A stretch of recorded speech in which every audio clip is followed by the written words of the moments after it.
지금 SM6 오너분들이 아마 이 영상을 제일 싫어하실 것 같은데 중고차 값 떨어지는 소리가 들리는 것 같습니다.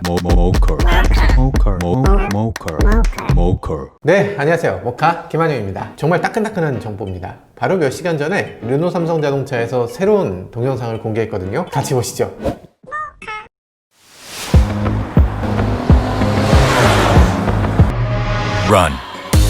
런? SM6가 새로 오니까 도망쳐, 이런 뜻으로 런 한 건가요? 뭐 이거 그냥 슉 지나가. 어차피 티저니까.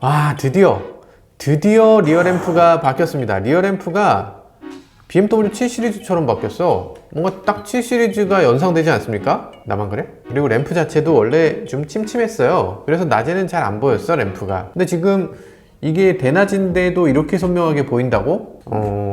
두고 볼 일입니다. 이렇게 빠르게 치고 나가는 거, 이거 파워트레인이 바뀐다는 뜻인가요? 이거 뭐 꿈보다 해몽인가? 아무튼 약간 그런 느낌이에요. 그리고 지금 보면 깜빡이가 지금 순차적으로 점등되잖아요. 이렇게 애니메이션으로. 뭐 아우디처럼 이렇게 스르륵 이렇게 켜집니다. 예쁜 건 인정해야 될 것 같네요. 조금만 더 살펴보도록 하죠. 일단 헤드라이트 부분 약간 날렵해졌어요. 그리고 아래쪽에 크롬 라인 하나 추가되고, 뭐 그렇게까지 많이 바뀌었나 싶긴 한데 많이 안 바뀐 것 같지만 그래도 생각보다는 좀 더 세련돼 보인다 라고 누구나 아마 느끼실 수 있을 것 같아요. 후면부는 이 정도면 진짜 상당히 잘 나왔습니다. 페이스리프트에 불과한데 이 정도의 변화를 준다는 거는 멋있어. 이게 장소 따라 또 다르네. 특히 리어램프에 후진등 그리고 깜빡이가 LED로 바뀐 것이 조금 인상적이에요. 그러니까 램프가 더 얇아질 수 있고, 그러다 보니까 더 세련된 디자인이 나온 것 같아요. 진작에 이렇게 좀 바꿔주지. 그리고 방향 지시등 그리고 후진등이 램프 아래쪽으로 내려왔는데 리어램프 안쪽이 이렇게 허옇게 있는 것보다 더 예쁜 것 같아요. 전에 약간 뭉툭하고 좀 침침한 느낌이 좀 있었다면 이제는 훨씬 더 날렵하고 가다듬어졌고 더 밝고 선명하게 이렇게 바뀐 것 같습니다. 크롬 라인 하나만 딱 더했을 뿐인데 그 램프가 완전히 다른 램프로 느껴지는 것도 상당한 경쟁력을 보여주는 것 같아요. SM6 판매량을 보면요, 생각보다 잘 팔리는 차예요. 아시겠지만 SM6 인터넷에서 뭐 난리잖아요. 뭐 토션빔이 뭐 어떻게 저떻게 막 이렇게 얘기도 나오고. 그런데도 불구하고 사실 판매량은 굉장히 높았어요. 사실 저는 SM6 쇼크라고 얘기하고 싶은데, SM6가 처음 나왔을 때 어떤 문제가 있었냐면 소나타를 잡아버렸어. 소나타 K5가 SM6에 밀려서 판매량을 죽었습니다. 그러면서 현대기아차가 이를 갈았어요. 현대차 임원들 전부 다 SM6를 시승해야만 했습니다. 그때 차를 연구소에 갖고 가서 뭐가 SM6가 더 뛰어난지를 밝혀내라, 이런 식으로 임원들 전체 그리고 연구원들 전체가 다 SM6를 다 뜯어보고 문제가 뭔지, 그게 더 나은 점은 뭔지, 이런 것에 대해서 분석했습니다. 그 결과 현대기아차 세단의 번호판이 다 밑으로 내려갔어. 그 전까지는 다 위에 있었어요. 근데 그 이후에 페이스리프트 되면서 다 내려왔습니다. SM6처럼. 그런 일이 일단 있었고요. 그리고 킬팅 시트 같은 거, 이런 거 아주 적극적으로 도입하게 됐고, 가죽 마감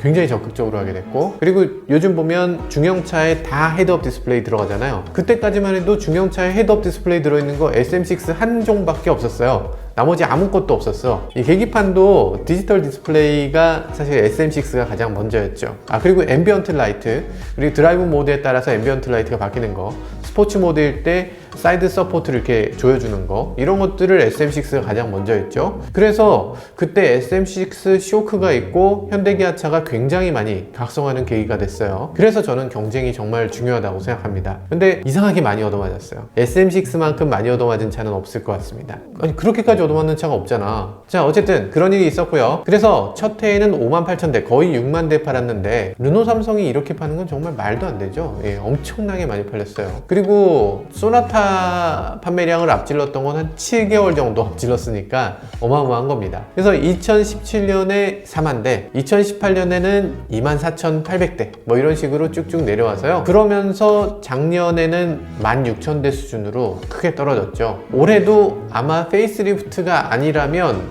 작년보다 더 낮은 수치로 내려갈 것 같아요. 그래서 저도 그렇고 많은 사람들이 이 차의 페이스리프트를 그만큼 기다려왔습니다.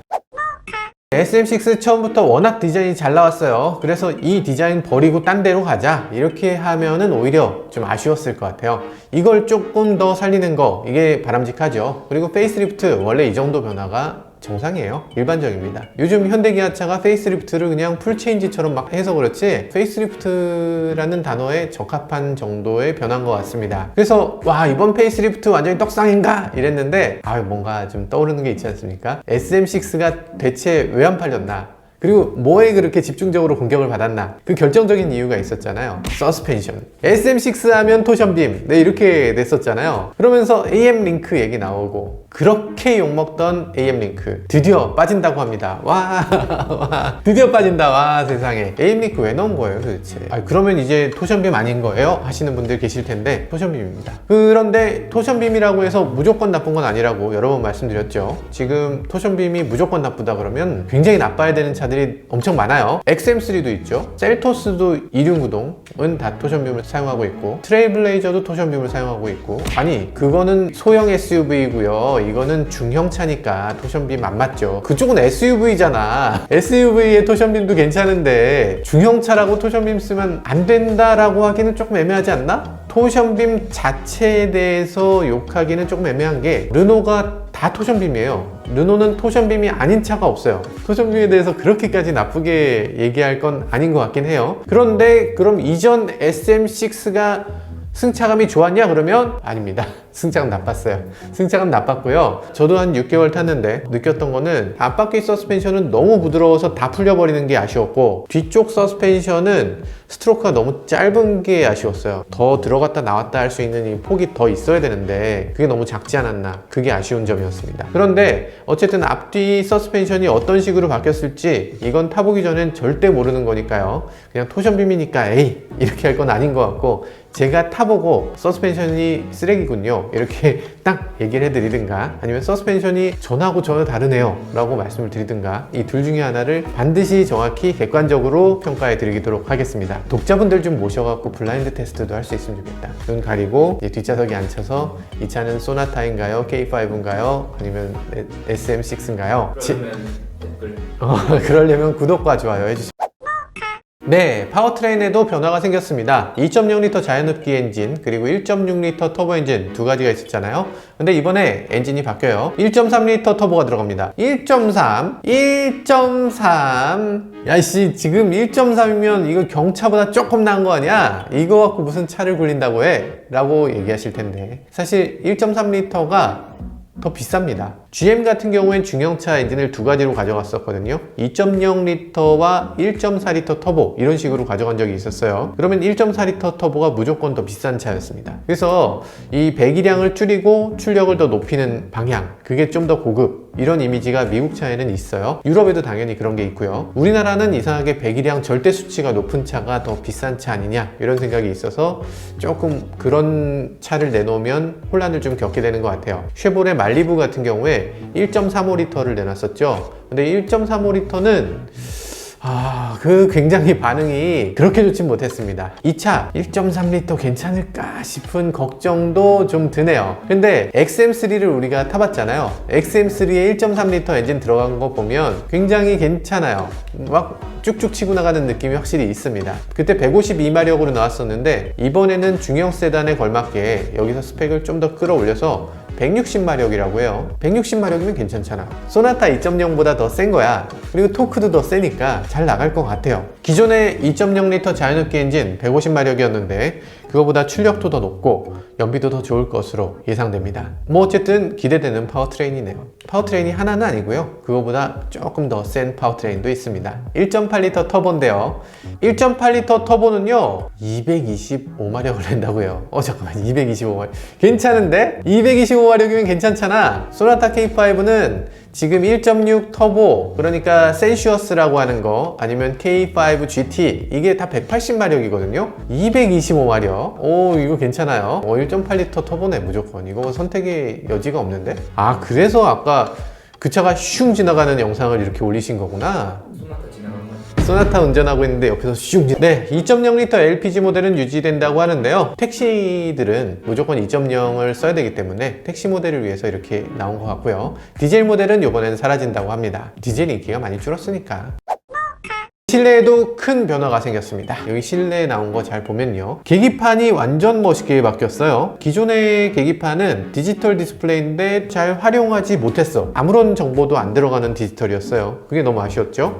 근데 디지털이면서 이제 전체를 디지털로 쓰는 거, 이거 당연히 들어가야 돼. 여기 가운데 보면 그래픽도 있거든요. 여기서 어떤 내비게이션 정보까지 보여줄지 이건 좀 더 지켜봐야 될 것 같아요. 어쨌든 르노가 잘하는 건 이 드라이브 모드 다이얼을 돌리면 그걸로 인해서 이 차의 여러 부분이 변화되는 거잖아요. 그래서 그런 것들이 어떤 식으로 계기판에 적용될지 좀 더 봐야 될 것 같아요. 그리고 SM6 뭐 주행 감각은 사실 참을 수 있어요. 왜냐면 서킷에서 타보면 차가 딱딱한데 이유 있는 딱딱함이야. 뭐 롤링이라든지 이런 거 굉장히 잘 잡아주고, 중형차가 이렇게 잘 따라온다고? 좋은데? 라는 느낌이에요. 차가 너무 딱딱해요, 너무 불편해요, 이런 사람들도 있지만 운전하는 사람 입장에서는 이렇게 좋은 차가 없습니다. 그래, 그건 다 용서돼. 그런데 S링크는 이건 실드가 안 돼. 이 S링크는 도대체 누가 이딴 걸 여기다 달아놓은 거야. 이걸 달아서 4년 동안 팔았다는 건 말도 안 되는 거죠. 근데 그 S링크가 업그레이드 됐습니다.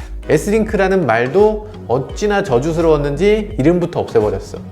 그냥 이지링크라고 바꿨네요. 전체적으로 베젤이 줄어들었습니다. 베젤이 줄어들었다는 거는 디스플레이가 커졌다는 의미도 되겠죠. 기존의 디스플레이가 세로로 돼 있어서 좋다라고 생각했지만 상대적으로 작았어요. 8인치밖에 안 됐죠. 지금 키워서 10.25인치로 좀 커졌어요. 이제는 더 이상 작은 디스플레이라고 할 수 없을 정도로 좀 큰 것 같아요. 그리고 가로로 돼 있는 디스플레이보다 세로로 돼 있는 디스플레이가 무조건 더 좋습니다. 이 세로로 돼 있으면 내비게이션 화면을 더 멀리까지 한 번에 보여주는 거, 이게 되게 좋습니다. 왜냐하면 내비게이션 화면의 폭은 그렇게 중요한 게 아니에요. 내 좌우는 알 필요 없잖아. 내가 가는 길만 보면 되잖아요. 그러니까 핸드폰을 유리창에다 어떻게 거치하는지 생각해 보시면 돼요. 핸드폰을 가로로 배치하시는 분이 계시다면 내비게이션이 가로가 편한 거겠죠? 근데 세로로 보통 배치하시잖아요. 세로로 가는 디스플레이가 더 적당한 그런 디스플레이라고 할 수 있어요. 그리고 세로 디스플레이의 장점을 잘 살리면서 공조장치 크기는 키웠잖아요. 그래서 좌우로 공조장치의 위치가 이렇게 되어 있는데 이게 조금 더 앞서간 디자인이라고 할 수 있겠죠. 버튼 너무 불편했어요. 그리고 오른쪽에 버튼들 세로로 돼 있는 거, 이거 너무 불편하다, 이런 분들도 많이 있었잖아요. 드디어 아래쪽에 버튼이 배치되고요. 그리고 그 아래에 물리 버튼들도 제대로 자리 잡게 됐습니다. 이 물리 버튼 요즘 많이 없애는 추세이긴 한데 어쨌든 물리 버튼이 없어서 되게 불편했었던 부분 이제 조금 해소될 것 같습니다. 그리고 핸들 디자인도 조금 바뀌었네요. 스티어링 휠 같은 경우에 여기 리모컨들이 조금 더 안정적으로 디자인이 바뀌었고요. 과거에는 어댑티브 크루즈가 없었던 건 아닌데 어댑티브 크루즈를 할 때 여기 있는 버튼을 눌러야 됐어. 그리고 핸들을 또 눌러야 됐고 뭔가 좀 이상했죠. 그런 것들이 이제는 좀 제대로 제 위치에 들어간 것 같이 보이네요. 오디오는 역시 뒤쪽에 리모컨이 있는 것 같은데 뒤쪽 리모컨이 뭐 나쁘지 않습니다. 어댑티브 크루즈 같은 경우는 완전 정지까지 지원을 하는지 다음 주에 시승이 있으니까 그때 한번 알아보도록 할게요. SM6 하면은 우리가 제일 불만으로 삼았던 게, 저는 제일 불만으로 삼았던 게 뭘 것 같아요, 피디님? 필터요. 맞죠. 르노, 삼성차는 다 그래요. 에어 필터 갈아 끼우는 게 너무 힘들어요. 저희 필터 이렇게 갈아 끼우는데 보통 현대차는 이렇게 뚜껑 열고 거기서 이렇게 빼면 되잖아. 갈아 끼면 되잖아요. 루프트 필터 같은 거 갈아 끼면 되는데, 이건 뭐냐고, 이게 제가 테슬라의 루프트 필터를 샀지 않았습니까? 그 전에 있었던 루프트 필터가 끼고 빼기 힘들다고 새로 제작해서 하나를 추가로 보내주셨어. 그래서 이게 배송이 왔습니다. 진짜 대단하신 분들이야. 아무튼 이렇게 생겼어요. 이 루프트 필터가 이렇게 생겼는데 테슬라용 필터랑 이게 비슷한 면이 있습니다. 르노, 삼성 필터도 이렇게 돼 있어요. 그래서 이렇게 두 개를 붙여서 이렇게 넣게 돼 있어. 나눠진 이유가 있습니다. 약간 휘어서 넣어야 돼. 이게 구부러질 수 없잖아요, 카본층이 있으니까. 그래서 이걸 넣을 수가 없는 거야. 그래서 SM6에는 이걸 넣을 수가 없었는데, 그래서 저도 포기하고 있었는데 루프트에서 BMW용 필터를 이번에 만들었거든요. 근데 거기서 굽어서 들어가는 기술을 만들었대요. 뭐 어떻게 했는지 모르겠어. 아마도 굽어서 하는 형태의 필터가 나온다면 SM6에도 이제 루프트 필터를 낄 수 있을 걸로 예상됩니다. 이 필터가 어떻게 됐는지 빨리 좀 봤으면 좋겠고, 그리고 필터를 좀 갈아 끼우기 쉽게 만들어 줬으면 좋겠고, 갈아 끼우기 힘들더라도 루프트에서 제발 요거 좀 휘어지는 필터로 해서 SM6에 넣을 수 있는 필터를 빨리 좀 개발해 주셨으면 좋겠어요. 루프트 담당자 보고 계시나요? 네, SM6 페이스리프트 함께 살펴봤는데요. 안 좋은 건 빼고 불편한 건 고치고 디자인은 더욱더 마음에 들도록 나왔네요. 그래서 이번 SM6 정말 기대됩니다. 저희 모카에서도요, 다음 주 수요일에 생방송으로 SM6를 시승해 볼 텐데요. 그때 좀 더 자세히 설명드리도록 하겠습니다. 지금까지 저는 모카 김한용이었습니다. 감사합니다. 수목인데 수목인데 수요일이야? 목요일이야? 모르겠네. 이틀 가죠. 이틀, 그래, 수목 이틀 동안 보여드릴게요.